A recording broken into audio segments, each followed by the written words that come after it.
Dilim. Siguro dahil Objection, Your Honor. I'm sorry, but I've been giving leeway to opposing counsel, but I Yan yung sinasabi ko sa iyo.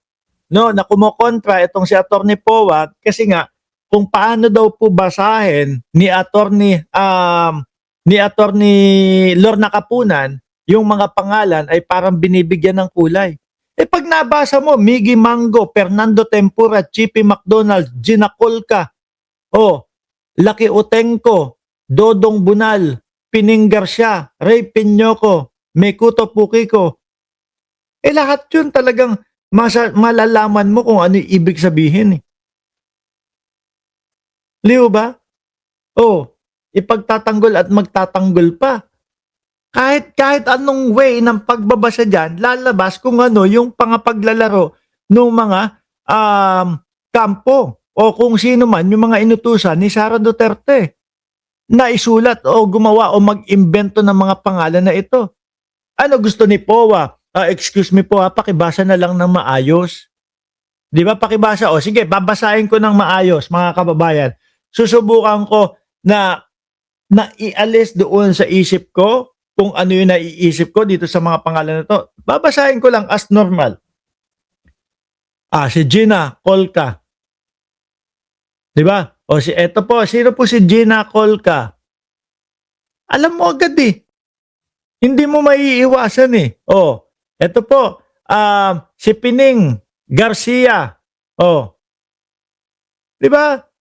Si Ray Piñoco. Yan din po, mga kababayan. Yan din po, mga kababayan, nagiging biro-biroan na din po sa mga Pilipino, yung mga pangalan na yan. Kaya alam natin na inaano tayo, dinedenggoy tayo at hindi sinuseryoso. Di ba? think she's been coloring, the contents of the documents more than what is shown in Your the Honor, I'm document just reading. It itself. says here, and No, counsel Your can Honor, it says Andilim. Andilim. It says Andilim. Paano mo babasahin iyon? Andy Lim. Ganun pa din po sa pandinig natin. Madilim pa din po ang ibig sabihin sa pandinig ho natin, mga kababayan. Di po ba? Tuloy. I will show you select few of this acknowledgement receipts. Sabi ni Kenneth, ano yan? Kenneth Hadarne o Kenneth Adarne. Ray Peñoco is Ray Peñoco. Totoo. And for better appreciation of the Honorable Impeachment Court, we will be flashing some select few. Exhibit P-1-8-184. Sabi ni Luis Randasakihan, sabi ni Buday, hindi siya marunong maggamit ng laptop kasi bago daw binili na laptop at hindi hinahagis kay Attorney Powa ang gulo maging president ng ganitong brain. Sobrang damage na. Showing to you, Mr. Witness, this exhibit. It is an acknowledgement receipt in the name of Mary Grace Piatos for the amount of 70,000 pesos. Please peruse this document and tell us if this is among the acknowledgement receipts that you said you received and evaluated based. Sabi ni Dreammaker 899, maliwanag na pangbababoy ang ginawa ng OBP. Nakaka-high blood. Totoo. On the submissions of the Lagi kapag ka nagbablog ako, mga kababayan, lagi ko sinasabi, laging nagtatanong tayo. Lagi kong sinasabi sa inyo na nirerespeto natin yung sitwasyon ng Vice Presidente na sila ay hindi pa guilty. Sa mga pagkakataon na ito at wala pang hatol sa kanila para tawagin natin silang guilty. Kaya lang, mga kababayan, kapag ka nakita mo itong mga pangalan na ito, totoo naman yung sinasabi ni Dreammaker, high blood ka talaga at iisipin mo, binaboy nila yung pera ng Pilipino talaga. Di ba? the Office of the Vice President.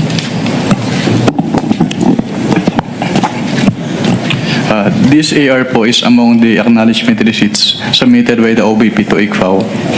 Before we go to this particular exhibit, in the name of Mary Grace Piatos for Ayan, yung mismong pinapakita po, yan yung mga may pirma. Sabi ni Jalian, Jalian, ay naku, idol, kahit balibalik na rin ni Lustay, kitang-kita ang panggagago niya sa taong bayan. Tsaka yung yung nautusan, tingin ko merong nautusan ito, o ikaw na sumulat niyan. Yung tipo bang hindi natin expect na hihingan tayo ng mga resibo, etc. No? Kasi nung panahon ng tatay ko, wala namang ganitong mga pagtatanong at wala namang mga paghingi ng mga resibo, etc. No? Pero ngayon, di natin expect sa pamumuno ni Bongbong Marcos, may ganito pala. O sige, gawan mo na lang iyan. Bahala ka na dyan. Mag-imbento ka. Basta ang kailangan, ang maging total niyan is 125 million. Di ba, BMB Ram J? O, tuloy natin to. 70,000 pesos. Tell us, Mr. Witness, ano ba talaga ang ibig sabihin ng acknowledgement receipt? Well, kapag sinabing acknowledgement, actually wala siyang provision dun sa joint circular, pero ito kasi ay parang proof of na-receive noong payee yung binayad sa kanya. So, acknowledgement receipt, as the name suggests, acknowledges na na-receive. Na-receive niya yung payment from the payor po. So, Na-receive yung pera.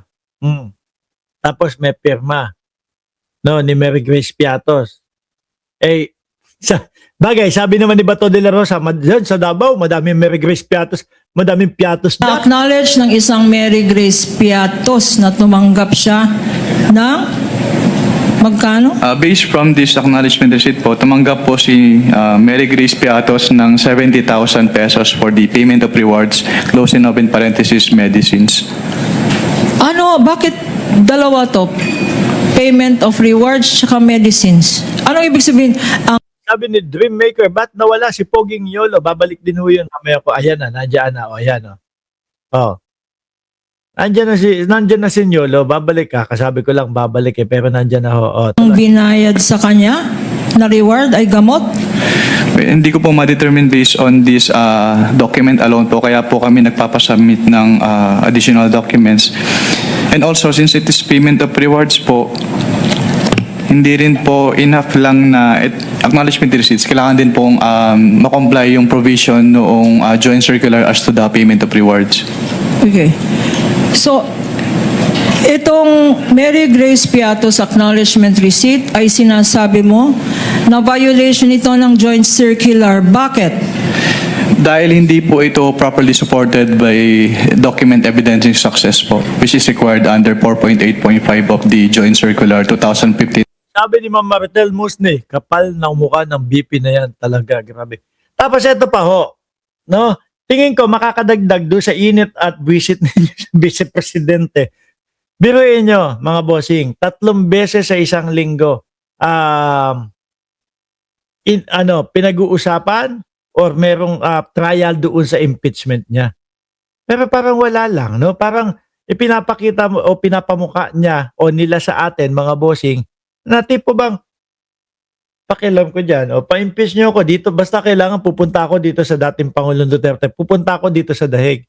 Minsan naiisip ko, kaya ba pumunta ang Vice Presidente dyan para kapag sumablay ng tuluyan doon sa kanyang impeachment ay hindi na muna uuwi at gagayahin si Harry Roque na kukuha ng asylum at sasabihin ginigipit siya ng gobyerno ni Pangulong Bongbong Marcos. No?